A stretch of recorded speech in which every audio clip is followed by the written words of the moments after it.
Good morning.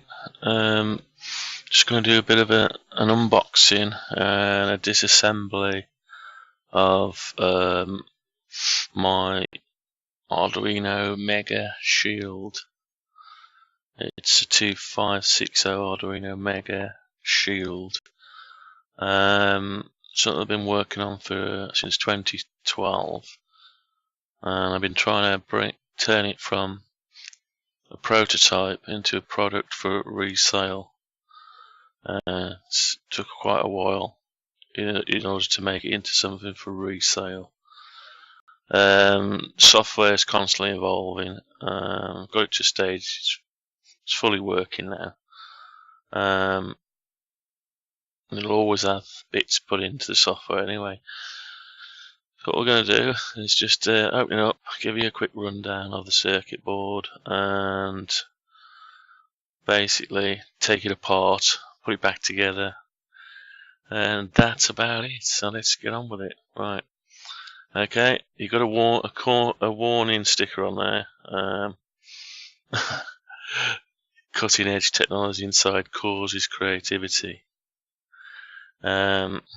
You won't understand why yet until you see the software, but take it as that. Project was called UltraConnect, and this is an UltraConnect engine. I call it an engine. Won't go into too much detail yet, but just to say that the engine is what controls stuff, and you can connect it with carriages, extra carriages. This will take up to 7 units, but we'll talk about that another time. Let's get on with this unboxing. So, now to make the box was made and cut out on a CNC with it to even make my own drag knife blade carrier. You can probably see a video of that earlier on. Okay, so I've designed the box. It's a nice snug fit. Let's open it up. So there's a little bit of a view of the old box. It's basically standard design, but a very snug fit. I wanted to be able to post through a letterbox, so it's the right thickness to get through a letterbox. This. Okay, so we'll open it up. See what we got in here. This isn't the final shipping. That's probably some rear wrapper, anti-static wrapper in here, and all the rest of it. Okay, let's just take that off. I'll leave that on for now. It doesn't actually come with that. Okay, let's take it out. Let's get rid of the box. Put the box to one side. That's a nice little folded, but this is cut out with my drag blade. It makes quite a nice box. The idea was just to create a prototype and give it to some packaging company and get them to just mass produce it. I think tooling costs about 150 quid just for them to set the tooling up. I didn't want to have it done just yet until I'm finalised the design. So here we have it then. What can I say? We've got basically in here there's an Arduino Mega, a 2560 Arduino Mega. So I'll give you a side-on view. Okay, we'll move it around. That's the Mega there. You can just see under there now. And got one or two things. It's not that interesting. You've got a removable battery. It's not that interesting to look at it. We've got some expansions here. Let's start taking it apart, because it won't mean a lot till we start taking it apart.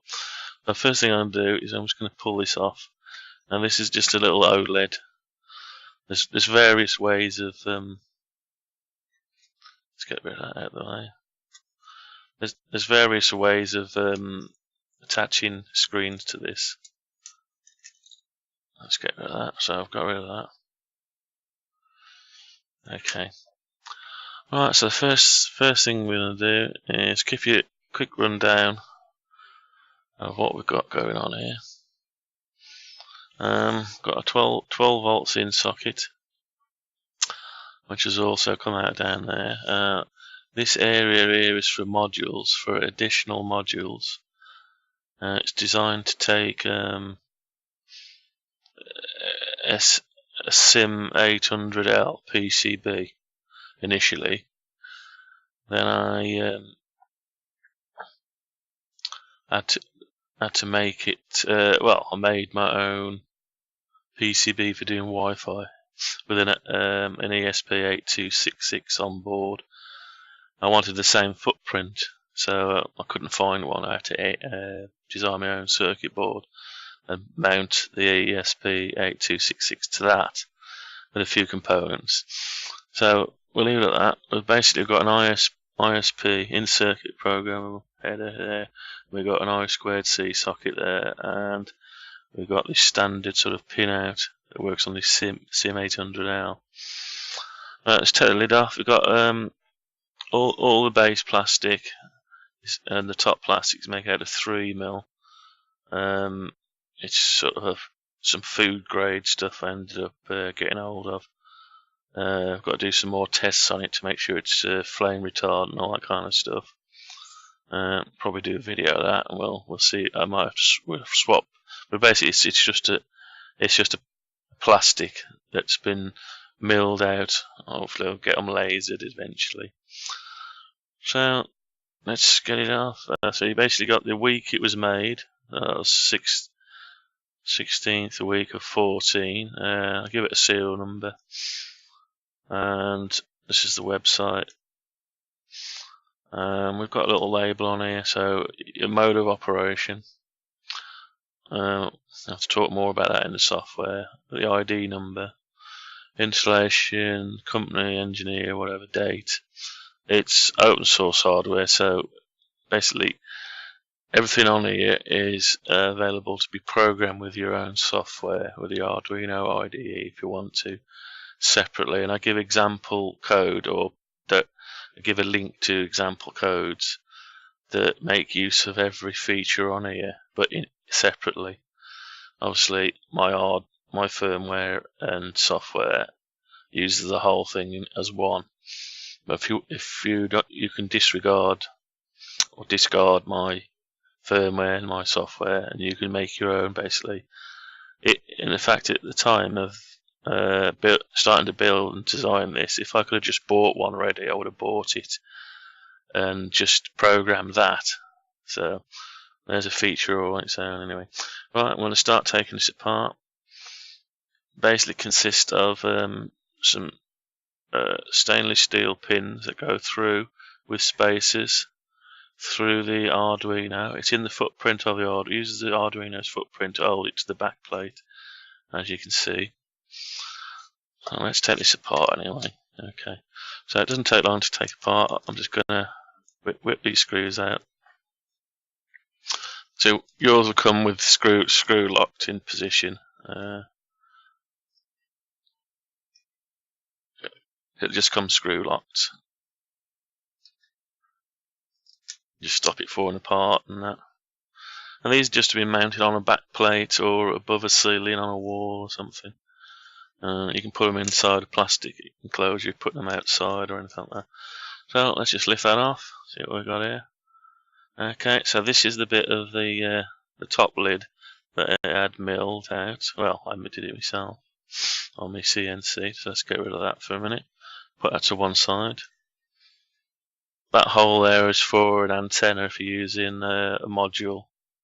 If you're using a module, SIM 800L, that's where you can mount your antenna. Sticks it like that. Okay, so put that to one side.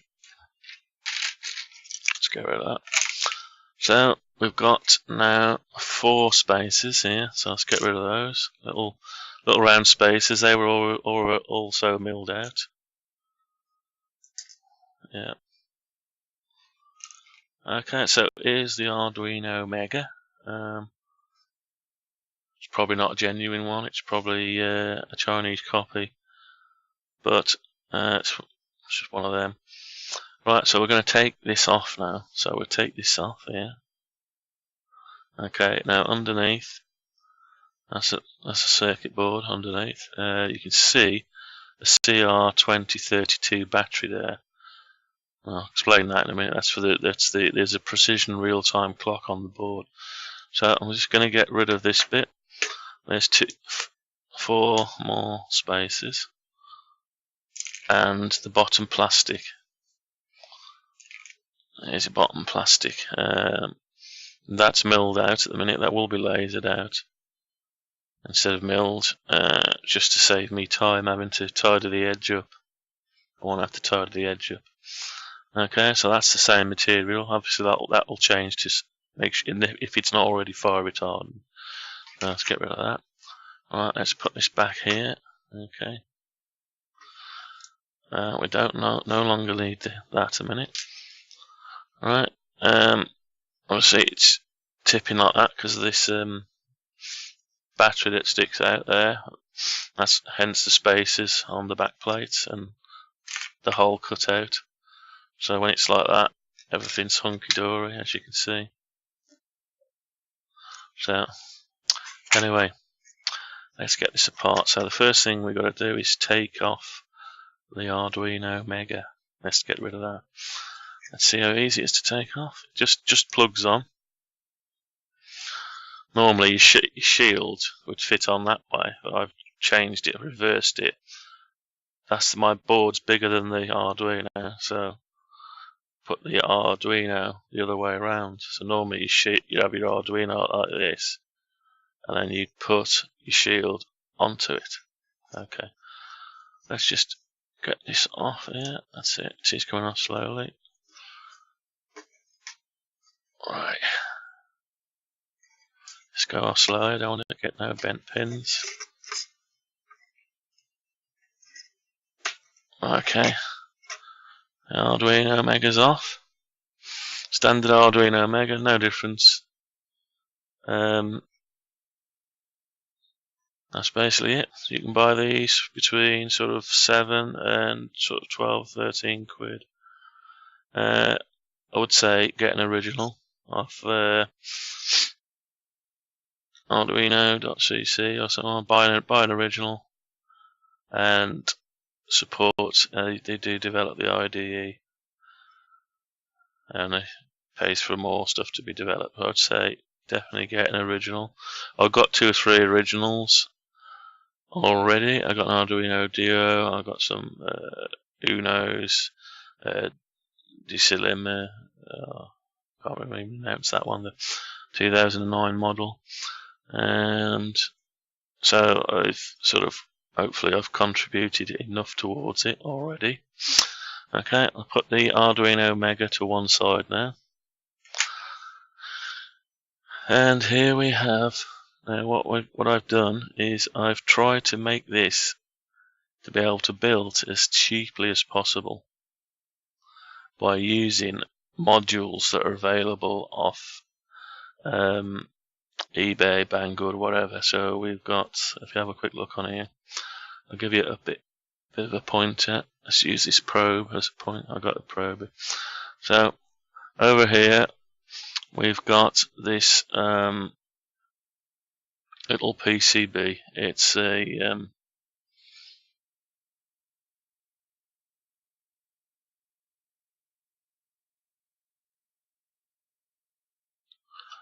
it's just a switching converter. So basically you can put your, I recommend 12 volts goes in here, but in reality you can go for anything from about 7 volts up to about 20 odd volts. So you want to use 24 volt or 26 volt, you can, but I would say put a 12 volt.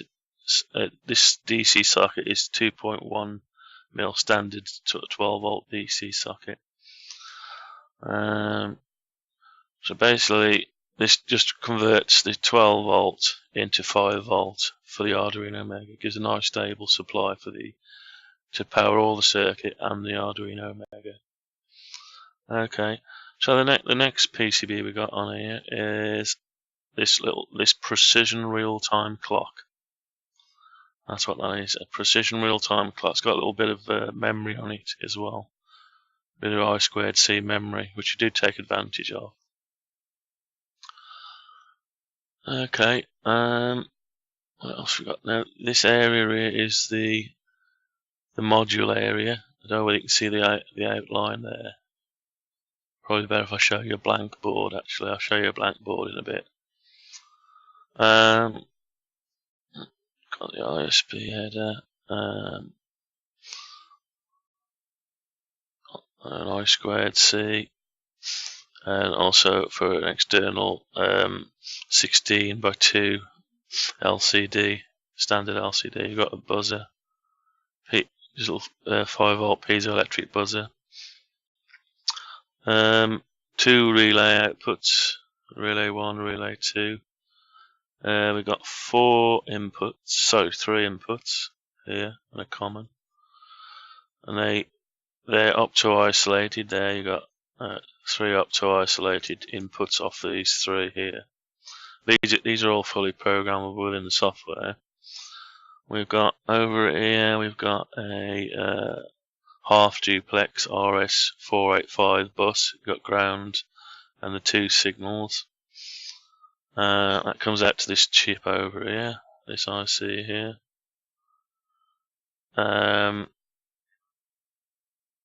What else we got? Yeah, we've got this octal Darlington driver. It's a ULN2803A. It's a standard sort of octal Darlington driver. I used them quite a lot years ago. There is a footprint side for a surface mount version of it. I got a lot of these left, so I thought I'd make so it does both types. The RS485 chip as well has also got surface mount pads under there that can be swapped out. So whichever one you get hold of, it's nice. We've got over here FRAM. We've got position for FRAM memory here. I haven't got it populated on this one. Basically, it just gives you more memory for data logging or whatever we do. Talk about that later. But that's an SPI version of it. Over here we've got pads for an I2C version of it. So whichever one you want to get, that's fine. We've got some protection here. We've got a fuse, polyfuse, and we've got a Schottky diode here, just for a bit of protection in case you plug it in the wrong way around or something. Try to protect it a bit. And that's basically the I/O. We've got what we called an I/O train here, and this is basically reproducing a serial over here.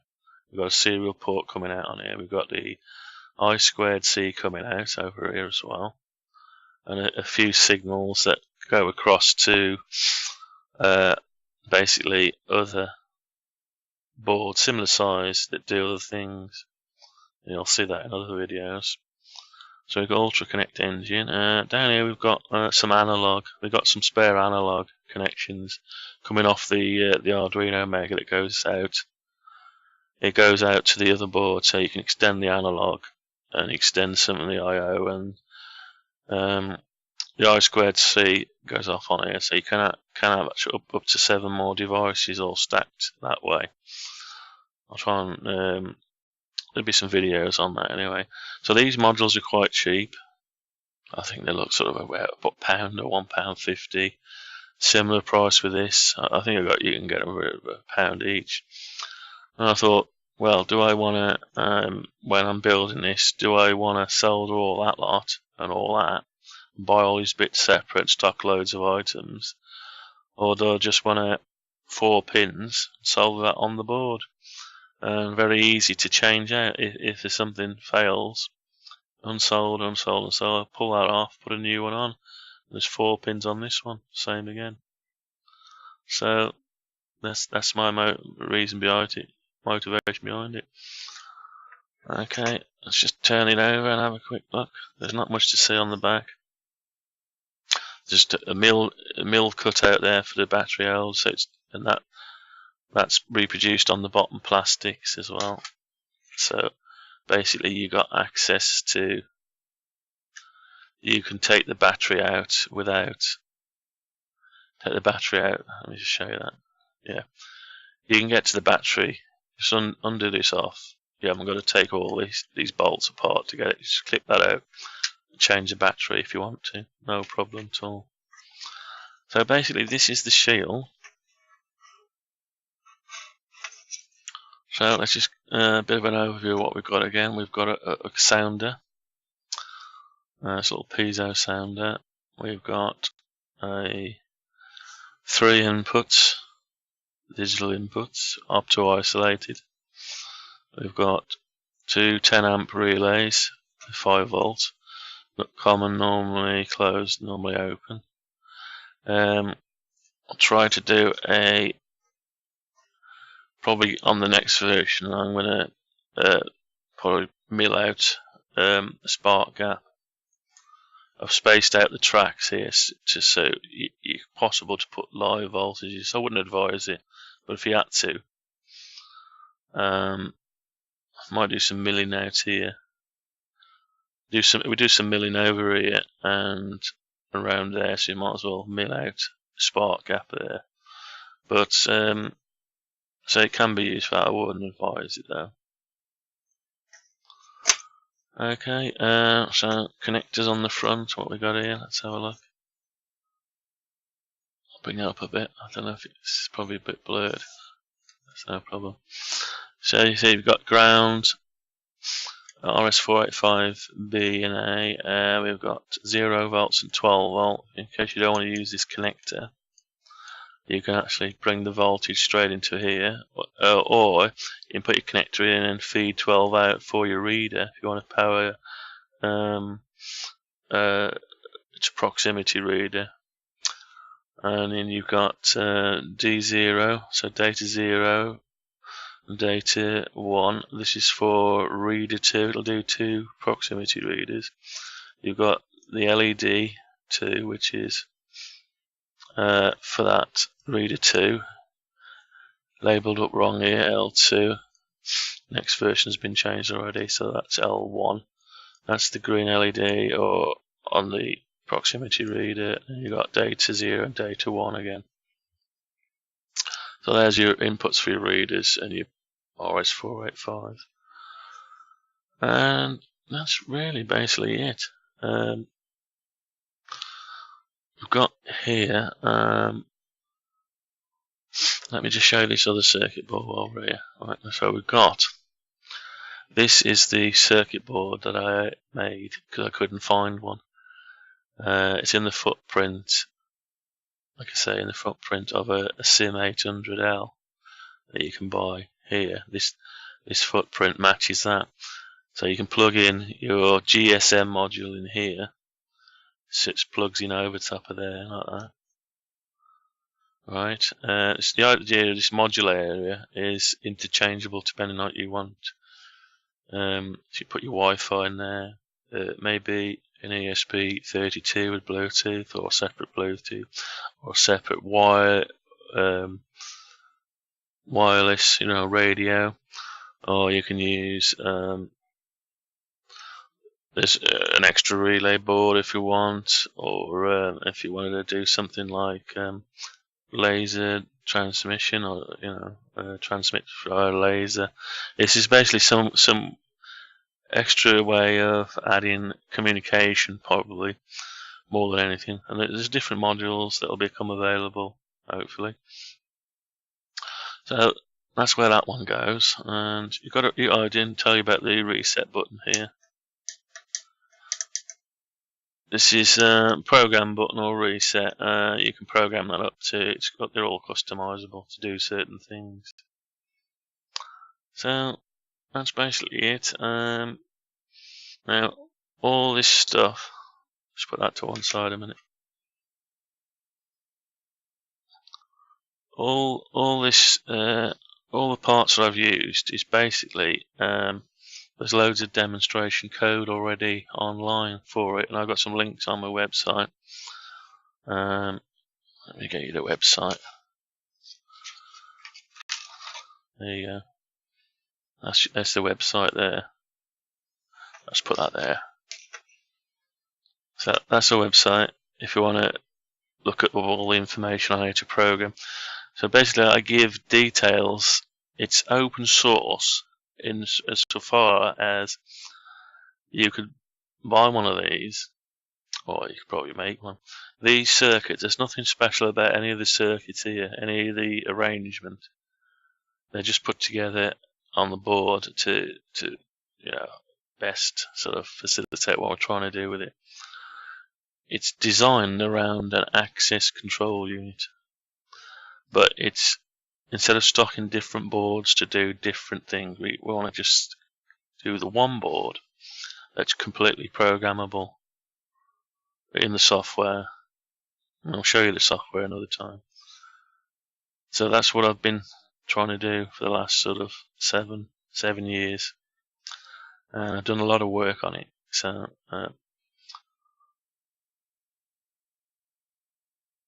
hopefully, I'm just trying to bring it to turn it from prototype into the marketplace. So as a product that can be sold. It's quite difficult.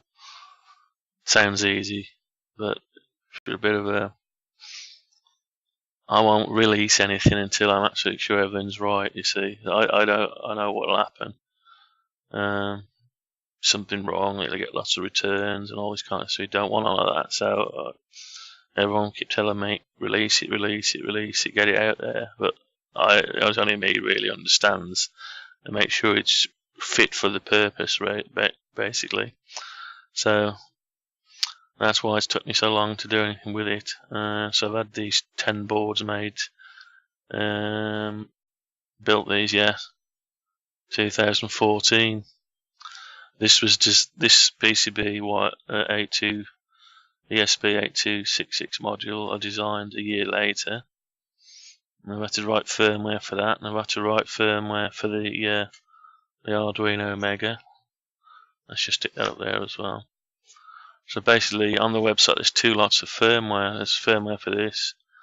I haven't made that available yet. I'm still contemplating what to do with this, because I've made. I forgot to mention we've got Sonoff firmware as well.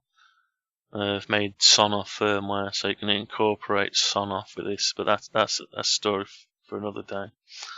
I've got all that working anyway. You can probably see some of the stuff from some of the previous stuff I got going on. Okay, so the idea was to keep it cheap, because these are circuits you can get online. You can get all these circuits on individual parts. You can learn how to talk to an RS485 chip. You can learn how to talk to this precision real-time clock. You can, your FRAM memory. This is designed around Adafruit's FRAM memory. Well, that's not their memory, but they've designed a module around it, and they've got code available, doing some libraries and stuff. And this one's compatible with the real-time clock library. It's even got a temperature sensor, this one, built in, and that's all brought out into the software. So everything on here, everything you can do with this, program buttons, inputs, outputs, sound, the piezo, it's all available. So you could get this without any software whatsoever or firmware. You could program your Arduino Mega with a little button sketch, and you'll get flashing LED. I forgot to mention that. You've got TX and RX LED. They're separate to they're not decoupled, so they go back to separate I/O pins, so they're completely programmable. So you can get, if you run the blink sketch, your green RX light there is wired to D13. Will flash. It will flash. So you're up and running straight away as soon as you put your 12 volts in. Of course, you got your Arduino Mega with your serial port, your USB serial port IC, so you're already communicating with it. So you can upload and you can try these bits out. So you could try doing the sounder, you could try programming buttons, you could try outputs, you could try the FRAM, You could try some off duplex RS485 if you want to. So, you know, in your precision real-time clock, you can program that, read it, and there's lots of stuff you can play around with. You can wire an RFID proximity reader or magstripe reader if you want to this. Use this industry standard WeGAN 26 at the minute. That's all based on the software, so you got your clock and data, or your D0, D1, and then your power supply. So that's easy, and you can use this for other stuff. These are actually interrupt driven, these connections, so you could put an encoder on there. If you wanted to put an encoder onto a motor or something, you could bring your encoder input into that, no problem at all. Okay, so that's basically that. I probably won't bore you with putting it all back together. That's about it, really. I think I can give you a quick blast. Let's move that one out of the way. Let's just get rid of that one over there. Let's give you a blank here. We'll put a blank on here. Let's take it out of this clamp a minute.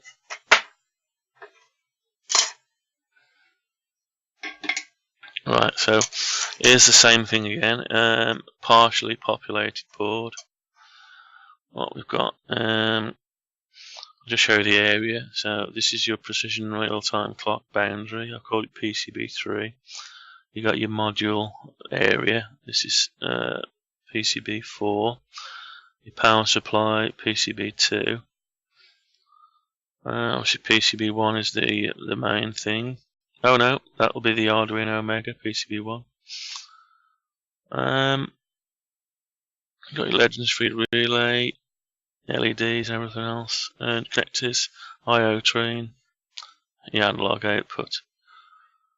That's all I can say. There's another connector here for battery as well. Brought out on, you know, if you wanted to have some kind of battery backup. Probably be a module really, like a light lithium pack with charging circuit or something that plugs in.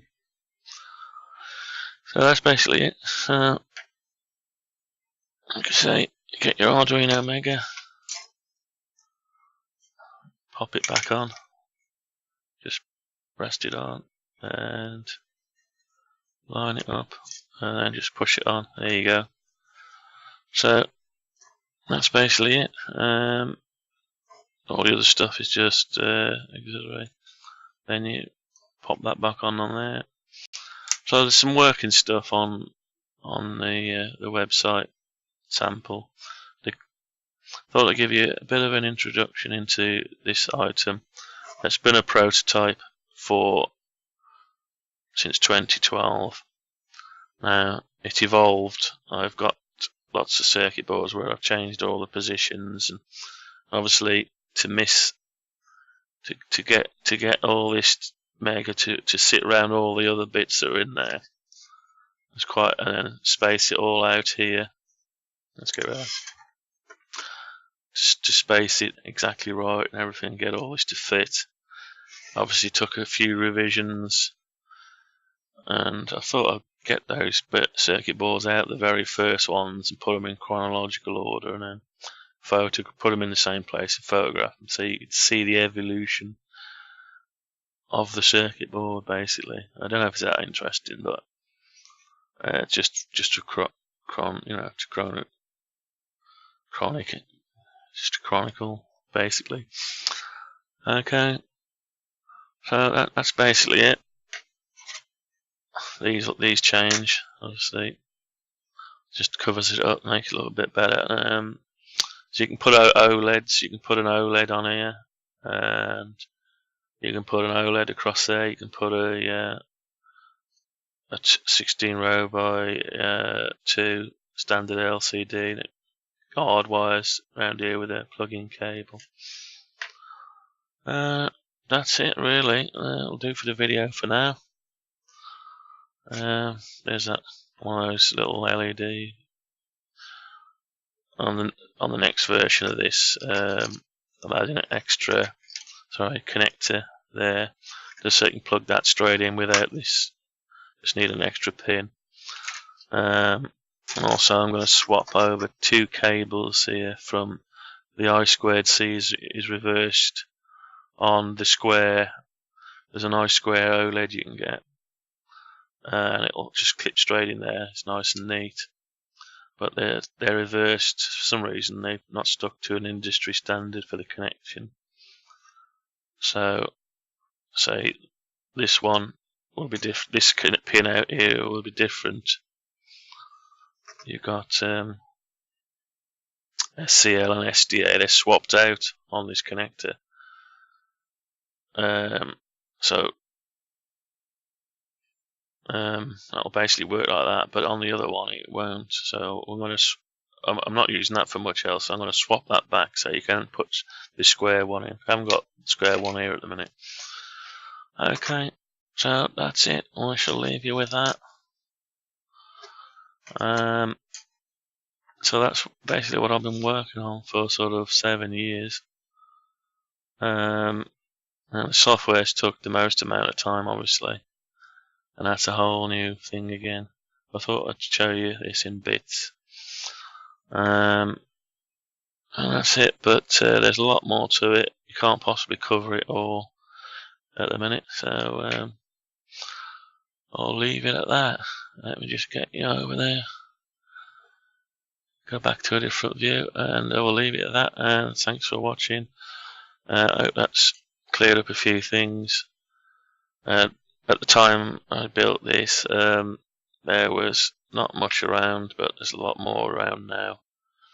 But I'm trying to sort of make a system. It's also MQTT compatible as well, so you don't have to use. Hopefully, it will be. I've started to incorporate it in there. Obviously, just to give it a broader spectrum. And that'll do for now. Thanks for watching, and I'm going to upload that. I've got to go and do my day job now. So I'll talk to you again soon. Bye bye.